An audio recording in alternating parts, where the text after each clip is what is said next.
자, 오늘 이제 십계명 소요리 문답을 통해서 십계명 5계명을 같이 이제 공부할 거고요.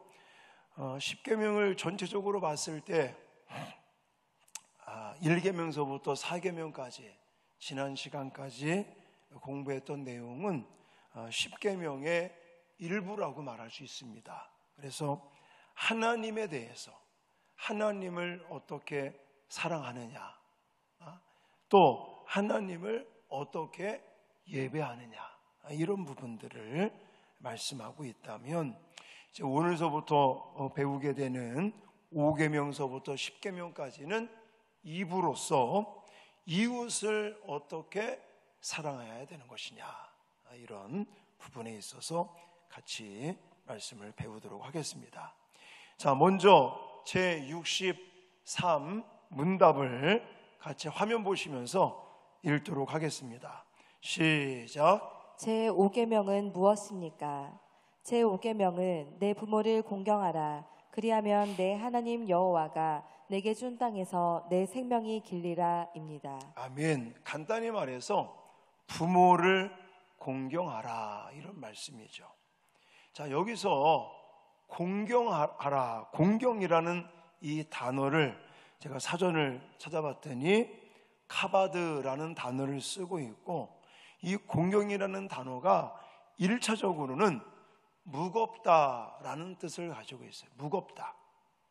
자, 무겁다는 것은 이게 몸무게가 무겁다, 이런 개념이 아니라 부모님을 무겁게 여기라 라는 것은 중요한 사람으로 여겨라, 이런 의미를 가지고 있습니다. 그리고 이 카바드라는 무겁다라는 단어에서 파생이 되어서 2차적으로 존경하다, 순종하다, 이런 뜻을 가지고 있습니다. 그러니까 부모님을 무겁게 여기라, 공경하라 라는 말의 뜻은 부모님을 중요한 사람으로 여겨서 부모님에 대해서 소중하게 생각을 하고 존중을 하고 순종을 해라 라는 말씀이죠. 그러면 사실 부모에 대해서 나쁜 마음을 가지고 있는 사람도 물론 있을 겁니다. 저도 옛날 어렸을 때, 고등학교 때까지 그런 거, 고등학교 좀 되기 전, 그러니까 중학교 때 그랬던 것 같아요. 좀 사춘기 때 부모님에 대해서 못마땅한 마음을 가지고 있었어요. 첫째는 친구네 집에를 놀러 갔어요. 그랬더니 친구 집에 어머니는 앞치마를 다 이렇게 두르고, 그리고 이제 아들 친구들이 왔다니까 텔레비에 나오는 것처럼 빵에다가 우유에다가 막 이 간식을 막 챙겨주시는 거예요. 우리 엄마는 맨날 작업복에 그냥 일하러 다니고, 야 네가 알아서 해! 뭐 이러고 막 네가 챙겨 먹어 막 이랬는데, 그 아버님은 옛날에 왜 그 정미소라고 하지 않았습니까? 쌀방학, 되게 큰 부자였죠 옛날에. 그래서 그 상덕이라는 친구 집에 놀러 갔더니 어머님이 그냥 예쁜 앞치마를 둘러 매시고는 그냥 아들내미 이제 이렇게 친구들이 왔다고 막 그렇게 막 간식 내주고 막 이런 모습을 보니까 우리 부모님하고 비교가 되는 거예요. 왜 나는 이런 가정에 태어났을까? 사춘기 때 그런 마음이 들면서 부모에 대해서 좀 못마땅한 마음이 조금 있은 적이 있었는데, 뭐 철드니까 우리 엄마 아버지가 최고죠. 자랑스럽고. 근데 혹이나 어른이 돼서도 부모님에 대한 관계가 별로 안 좋다 보면 이 부모에 대한 나쁜 감정을 가질 수 있는데, 여기서 말하는 것은 일반적인 것을 가리키는 것입니다. 그리고 사실 우리가 실제적으로 따지고 보면 부모님께서 우리를 어떻게 했어요? 낳으시고 또 양육하시고 정말 하나님을 대신해서 우리를 이 땅에 태어나게 하셨고 돌봐주시고 또 가르쳐주시고 성인이 되어서는 스스로 살아갈 수 있도록 뒷바라지를 누가 다 해준 겁니까?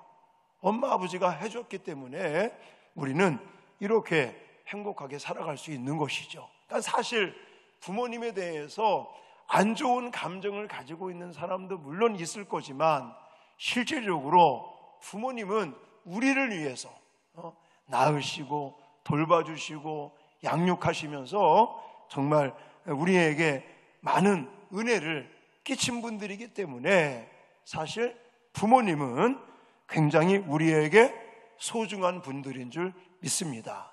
그런 차원에서 자녀는 부모님의 가르침을 받고 부모님의 말씀에 순종하라고 말씀하고 있는데, 성경적으로 더 생각을 한다면 하나님께서 이 부모라는 권위를 주셨다는 겁니다.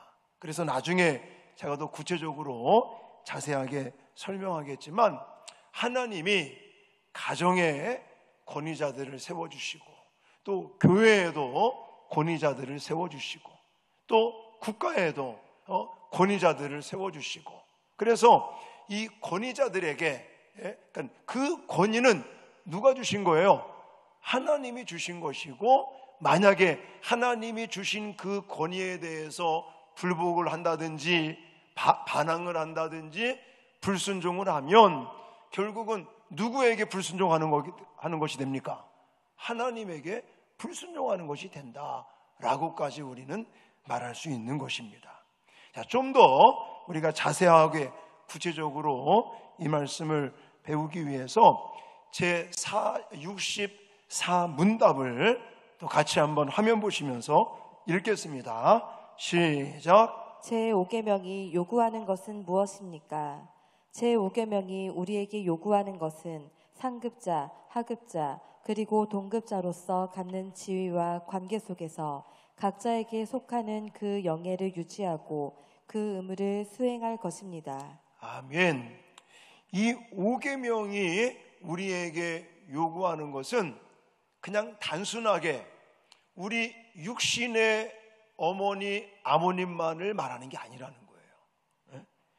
이 5계명이 우리에게 요구하는 것은 지위나 관계상 윗사람이나 아랫사람이나 아니면 동등한 관계성 속에 가지고 있는 다른 사람에 대해서 소중하게 생각하고 존중하며 말에 순종하는 관계를 가져라, 그렇게 행해라 라고 말씀하고 있는 겁니다. 자, 좀 더 구체적으로 잠언서 23장 22절 25절에는 이렇게 말하고 있습니다. 시작. 너를 낳은 아버지에게 순종하고 내 어머니가 나이 들어도 무시하지 마라. 내 부모를 즐겁게 해드려라. 너를 낳아주신 분을 기쁘게 해드려라. 아멘. 1차적으로 제5계명에서 말하는 이 부모는 우리 육신의 아버님, 어머님 맞습니다. 그러나 이 5계명이 말하는 대상이 물론 부모라는 단어를 쓰고는 있지만 육신적인 부모로만 국한되어 있는 것이 아니라는 것입니다.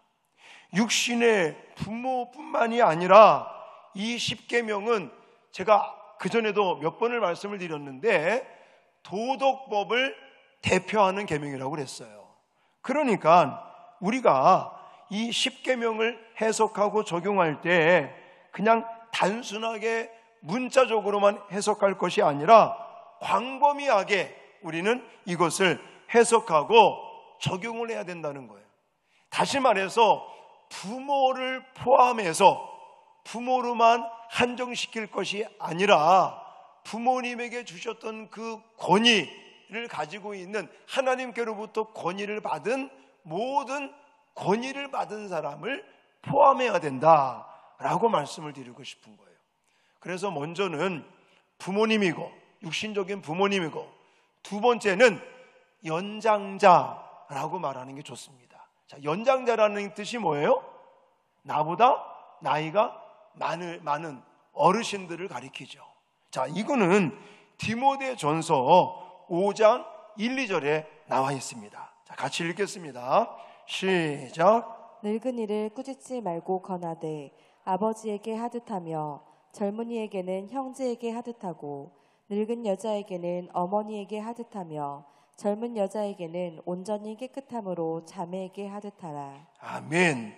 여기 보시면 늙은이를 꾸짖지 말고 권하되, 그러면서 뭐라고 그랬어요? 아버지에게 하듯이. 또 늙은 여자에게, 누구에게 하듯이? 어머니에게 하듯 하라, 이렇게 말하고 있단 말입니다. 그러니까 목사님, 저는 우리 부모님 다 돌아가셨어요, 이거 5계명 안 지켜도 되는, 그게 아니라 육신적인 부모님도 뜻하지만 연장자를 가리켜요. 예를 들어서 내 주변에 연세가 많으신 어르신들도 부모님, 아버지를 대하듯 어머니를 대하듯 그분들을 향해서 바로 공경해라 라고 성경은 말씀하고 있는 것입니다. 그래서 육신적인 부모님, 두 번째는 연장자, 나이가 많으신 분들을 가리키기도 하고요. 그 다음에 세 번째는 은사적 측면에서의 연장자다, 이렇게 말합니다. 이건 무슨 말이냐면, 성경에 보면 하나님께로부터 특별한 은사 같은 것들을 받아서 그것을 이제는 감당하는 사람들도 사실은 나이가 적다고 할지라도 하나님께서 그 사람에게 특별한 은사들을 주시고 그 은사들을 가지고 사역을 한다면 그 사람들은 은사적인 측면에서 연장자다. 하나님께로부터 은사를 받고 그 권위를 가지고 일하는 사람들이기 때문에 그 사람들을 존중하고 소중하게 여기며 순종해라 라고 말하고 있는 것입니다. 이게 이제 무슨 말이냐면, 창세기 45장에 가면 요셉에 대해서 이렇게 말합니다. 자, 요셉에 대해서 같이 한번 읽겠습니다. 시작. 그런즉 나를 이리로 보낸 이는 당신들이 아니요 하나님이시니라. 하나님이 나를 바로에게 아버지로 삼으시고 그 온 집의 주로 삼으시며 애굽 온 땅의 총치자로 삼으셨나이다. 아멘. 요셉이 이야기하면서 요셉에게 하나님께서 이제는 종으로 끌려갔다가 나중에 뭐가 됐어요? 총리가 됐어요. 그 총리가 된 것은 하나님께서 요셉에게 뭘 주셨기 때문이냐? 통치의 은사를 주신 거예요. 그래서 애굽의 왕인 바로 왕이 사실은 요셉보다 나이가 많겠습니까? 적겠습니까? 많단 말입니다. 근데도 뭐라고 말하냐면, 하나님이 나를 바로에게 무엇으로 삼았다고 그랬어요? 아버지로 삼았다 그래요. 아버지로 삼고 주로 삼았다. 왜?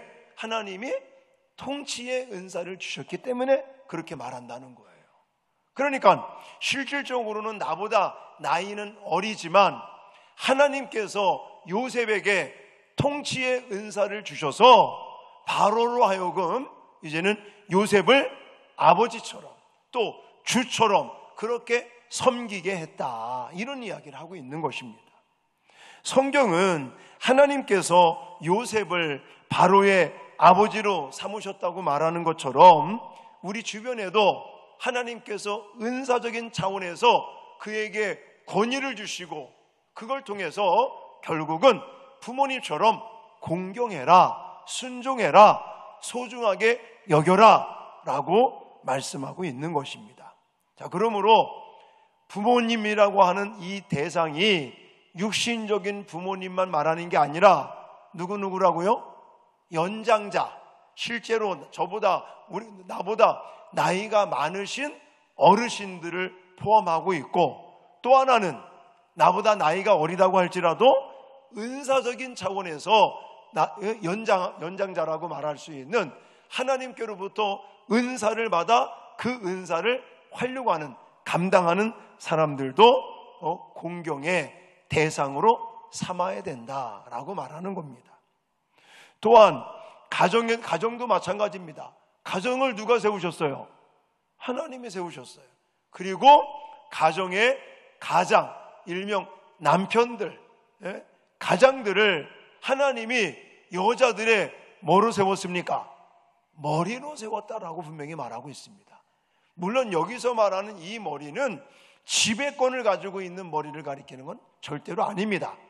하지만 하나님께서 가정을 세우셨고 그 가정의 질서를 위하여 권위를 남자에게, 남편에게 주셨다는 말이죠. 그리고 교회에도 마찬가지죠.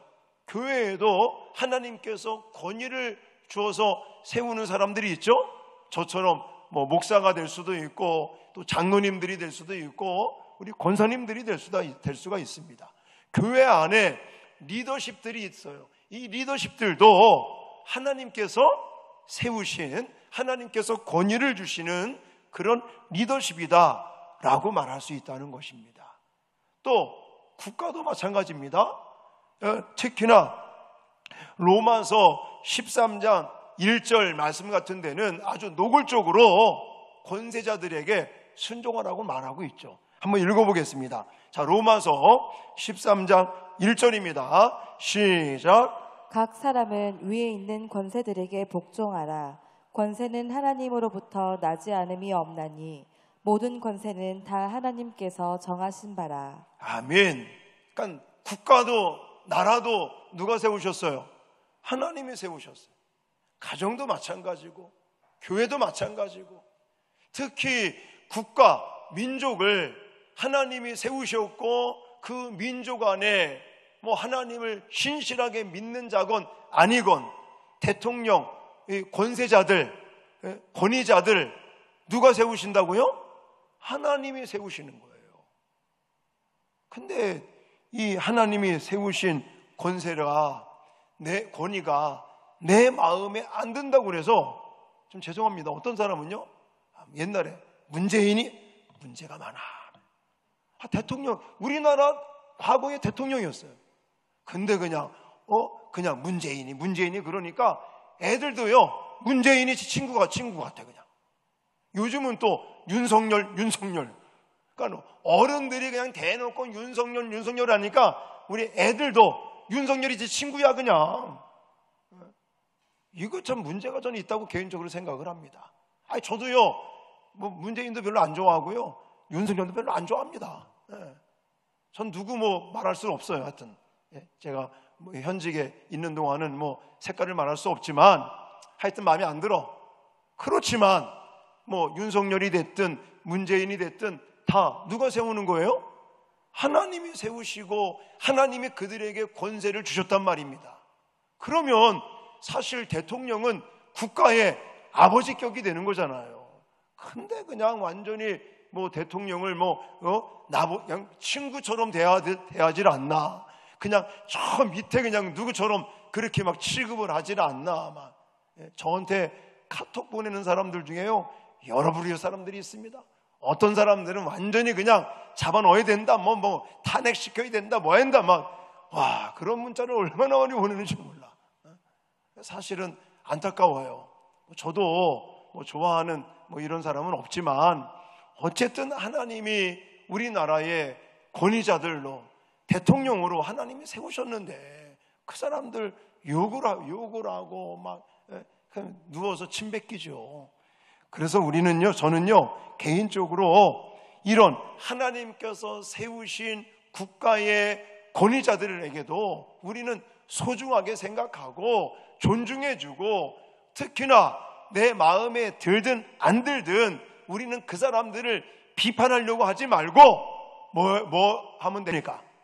기도하는 데 힘쓰면 되는 거예요. 할렐루야.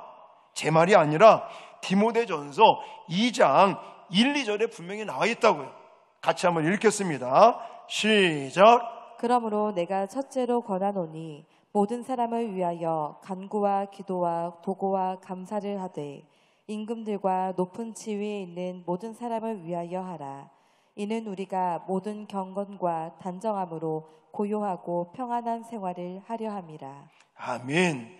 여기 2절에 보시면 임금들과 높은 지위에 있는 모든 사람을 위하여 뭐하라? 간구와 기도와 도고와 감사를 해라, 이렇게 말하고 있는 거예요. 결국은 그것이 우리의 삶을 평강한 삶으로, 편안한 삶으로, 고요한 삶으로 하나님께서 생활할 수 있도록 은혜를 주시는 것이 되는 것이다.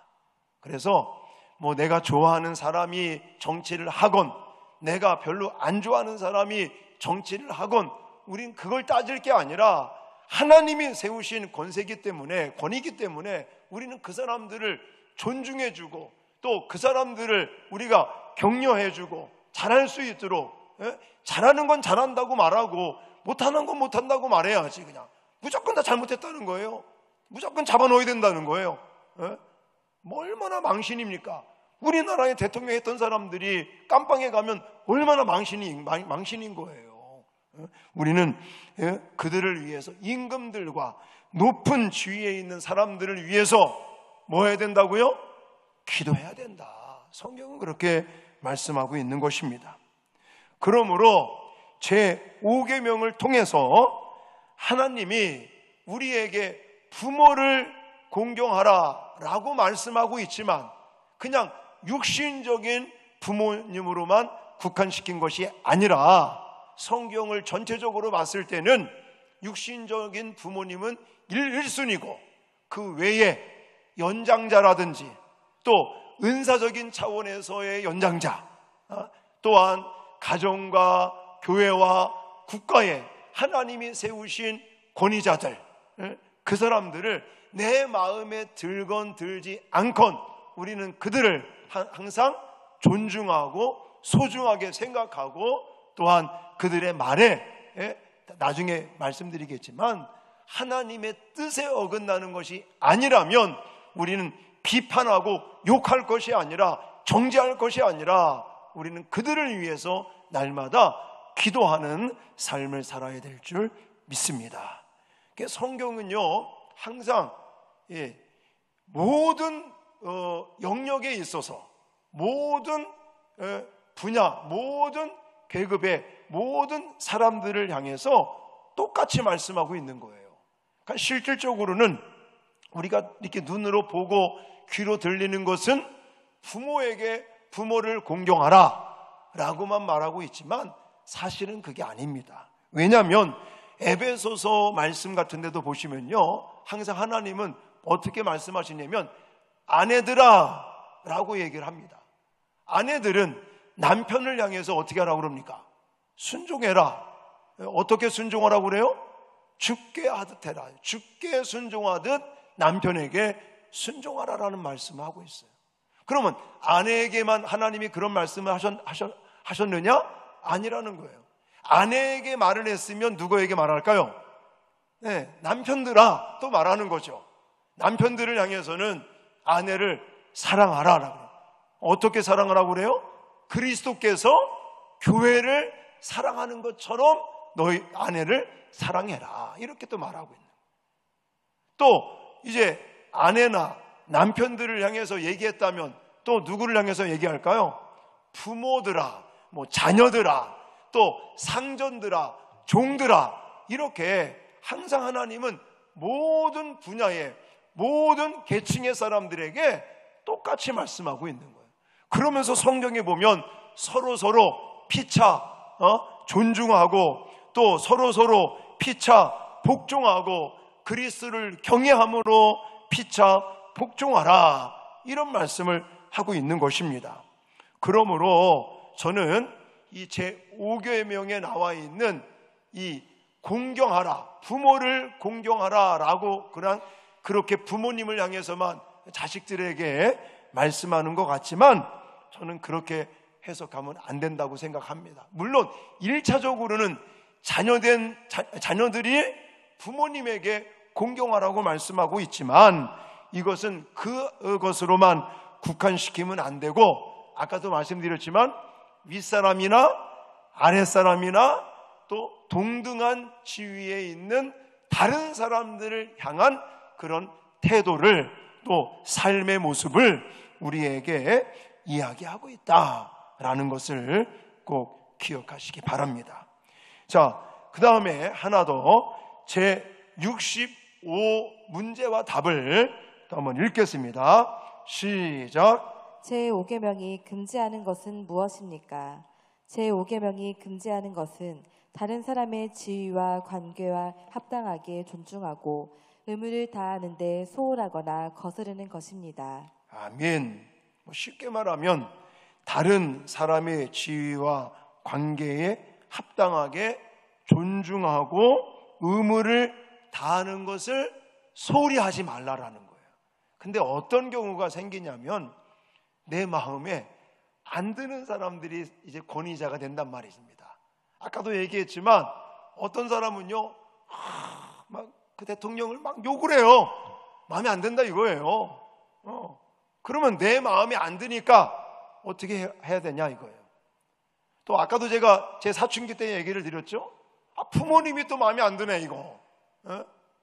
또 어떤 사람들은 교회에 또 목사가 별로 마음에 안 드네. 이런 사람들이 간혹 있더라고요. 그럼 그때는 그럼 어떻게 해야 되는 거냐라는 거죠.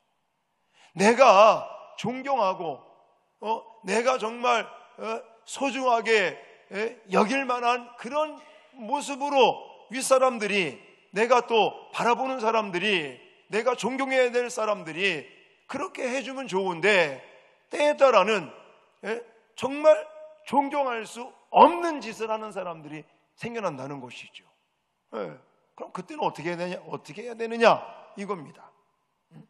자, 답은요, 베드로전서 2장 18절 말씀, 이걸 통해서 내 마음에 들지 않는 사람에 대해서 과연 나는 존경하고 순종해야 되는가? 어떻게 해야 되는가? 답이 나와 있어요. 같이 읽겠습니다. 시작. 사환들아, 범사에 두려워함으로 주인들에게 순종하되 선하고 관용하는 자들에게만 아니라 또한 까다로운 자들에게도 그리하라. 아멘. 뭐라고 그랬어요? 순종하되 선하고 관용하는 자들에게만 아니라 어떤 사람에게까지? 까다롭게 하는 사람에게까지도 그리해라, 순종해라. 성경은 이렇게 말씀하고 있습니다. 따라서 내 마음에 들지 않는다고 해서 윗사람이나 권위자에게 불응하지 말라는 얘기예요. 그것이 그러니까 하나님의 뜻을 그르치는 거라면 불응해도 됩니다. 그러나 그것이 아니라면 그 말에 불응을 한다는 것은 사실은 누구에게 불응하는 거예요? 하나님에게 불응하는 것이 되는 것이다 라고 우리는 해석할 수 있습니다. 그래서 나중에 또 살펴보겠지만 에베소서 6장 말씀 같은 데 가보면 순종하되 주 안에서 순종하라 이런 말씀들도 있습니다. 그래서 이 어떤 존경할 그런 마음이 들지 않는 사람들, 내 마음에 별로 마음 내키지 않는 사람들, 이런 사람들도 하나님이 세우신 권위자라면 그 마음에 들지 않아도 우리는 순종해야 된다라고 성경은 말씀하고 있는 거예요. 자, 마지막으로 제 66 문제와 답을 읽으면서 정리하도록 하겠습니다. 같이 읽겠습니다. 시작. 제5계명에 부과된 내용은 무엇입니까? 제5계명을 지켜야 할 이유는 무엇입니까? 제5계명을 지키는 모든 자에게 하나님의 영광과 그를 자신의 선을 위한 것에 한정하여 장수와 번영이 약속된다는 것입니다. 아멘. 이 5계명, 부모를 공경하라 라는 말씀을 하시면서 추가되는 그러니까 부가 설명하는 이 내용이 뭐냐면, 한마디로 말한다면 이 5계명을 잘 지키는 사람들에게는 뭘 주시겠다? 복을 주겠다. 복을. 장수하고 번영하는 복을 주겠다라고 말씀하고 있는 것입니다. 자, 출애굽기 20장 12절 아까 읽은 본문인데 다시 한번 읽겠습니다. 시작. 내 부모를 공경하라. 그리하면 내 하나님 여호와가 내게 준 땅에서 내 생명이 길리라. 아멘. 그리하면 5계명을 잘 지키면 이런 거죠. 내 하나님 여호와가 내게 준 땅에서 내 생명이 길리라. 할렐루야. 얼마나 좋아요. 요즘 뭐 100세 시대라고 그러잖아요. 아까도 예배 전에 보니까 우리 어떤 권사님, 또 어머님은 뭐 이제 100세 가까우시고 뭐 이런 분들이 막 계시면 가문의 영광 아니겠습니까? 우리 장인어른도 100세 다 거의 다 채워가지고 돌아가시고 막 이랬는데, 자 어쨌든 이 5계명을 잘 지키는 자. 근데 이 오해하지 말아야 될 게 무조건 나 그냥 순종해야 되는 거냐? 그건 아니라는 거예요. 여기도 분명히 단서가 붙어 있습니다. 하나님의 영광과 그들 자신의 선을 위한 것에 한정하여 라는 단서가 붙어 있어요. 이걸 좀 다르게 표현한다면, 그러면 일찍 죽는 사람들은 뭐 5계명을 지키지 않는 사람입니까? 그렇진 않다는 거예요. 하나님의 영광이라는 관점이나 아니면 그 사람을 위한, 우리가 볼 때는 아닌 것 같지만 하나님의 시각에서 볼 때는 그 사람을 빨리 하늘나라로 데려가는 것이 그 사람에게 선이 된다는 판단 아래 하나님께서 이제 그냥 장수하는 게 아니라 장수 못하고 죽음을 맞이하는 그런 사람도 있을 수가 있다는 것입니다. 그래서 예를 들어서 빨리 죽은 사람은 5계명을 지키지 않았나 보다, 이렇게 그냥 극단적으로 생각하시면 안 되는 것이고요. 여기서 강조하는 건 뭐냐면, 우리가 5계명을 잘 지키면 하나님께서는 복의 약속을 주셨다. 장수와 번영의 복을 주셨는데, 자 에베소서 6장에도 또 나와 있는 걸 볼 수가 있습니다. 자, 에베소서 6장 1절로 3절 읽겠습니다. 시작. 자녀들아, 주 안에서 너희 부모에게 순종하라. 이것이 옳으니라.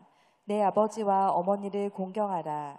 이것은 약속이 있는 첫 계명이니 이로써 내가 잘되고 땅에서 장수하리라. 아멘. 5계명을 잘 지킨 사람들에게 하나님은 약속을 주셨어요. 복에 대한 약속을 주셨어요. 장수와 번영의 복을 하나님께서 약속해 주셨습니다. 할렐루야. 여러분들 장수하고 싶으시죠? 여러분들 번영하고 싶으시죠? 안 되고 싶습니까? 전 되고 싶어요. 그렇게 되기를 우리 모두 원하고 있잖아요. 모든 인간들은요 다 건강하게 장수하고 잘되고 번영하는 이런 복을 받기를 원하는 거 다 똑같은 마음입니다. 그렇다면 5계명을 잘 지키시기를 축원합니다. 이건 뭐 기복주의적인 말씀이 아닌 거예요. 성경의 약속인 거예요.